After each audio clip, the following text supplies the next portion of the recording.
And then, of course, we move on to the next phase, right? So we've really connected with our customers. Next, we need to say, right, so I need to get to know a lot more about my customers. I need to get to know a lot more about what their specific needs, their specific values are. Because until I've done that, until I've really dug deep, I'm pretty much making a lot of assumptions, right? I might assume that they have a specific challenge, but if I spend too much time in the conversation speaking and not enough time asking relevant questions, asking relevant, pertinent, open-ended questions, or even better, linchpin type questions, I'm not certain that I've fully understood what my customers' needs and values are.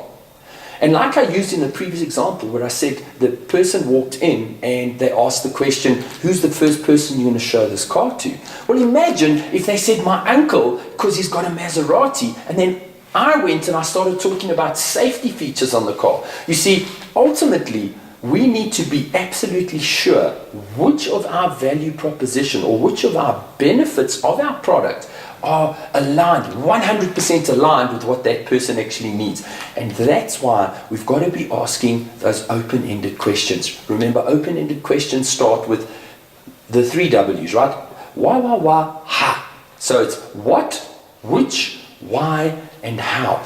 And once we've started asking those questions and we start to get an understanding, the picture starts becoming clear. Remember what we're trying to do. We're trying to get our customers to speak more than 80% of the time, and we're only looking to speak 20% of the time. The way to do that is to ask those meaningful, open-ended questions. And even once you've dug deep, right, you've used those linchpin questions, you've used those open-ended questions, and you've dug down, the next step is you need to start asking those open up questions, right? Now, open up questions helps you to really sort of, with linchpin questions and with open-ended questions, you get a very good understanding. But what you want to do is you want to dig that little bit deeper, right?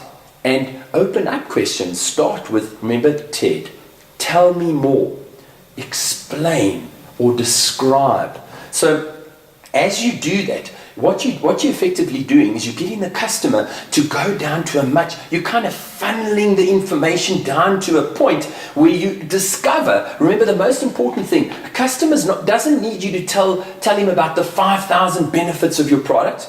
He only needs between 3 and 5 pertinent, or should I rather say, the right benefits that are completely aligned with exactly what his values and his needs are. So if we can discover what those 5, in other words, we funnel those questions down. We start with open-ended questions, use linchpin questions. We then go to open up questions where we ask, tell me more, describe your situation, explain how, and you funnel it down to a point where you clearly have an understanding of exactly what the customer's needs and values are.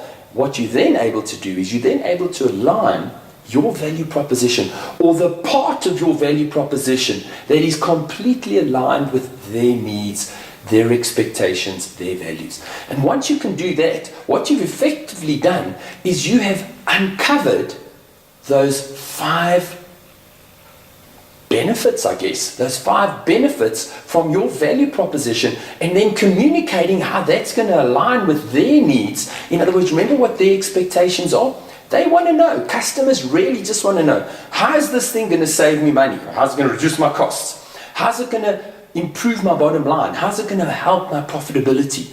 How's it going to help my team to become more efficient? And ultimately, hey, can you solve some problems for me so that I can sleep better at night? Because once you can align everything you do, in other words, your value proposition completely aligns with their needs according to those 4 things,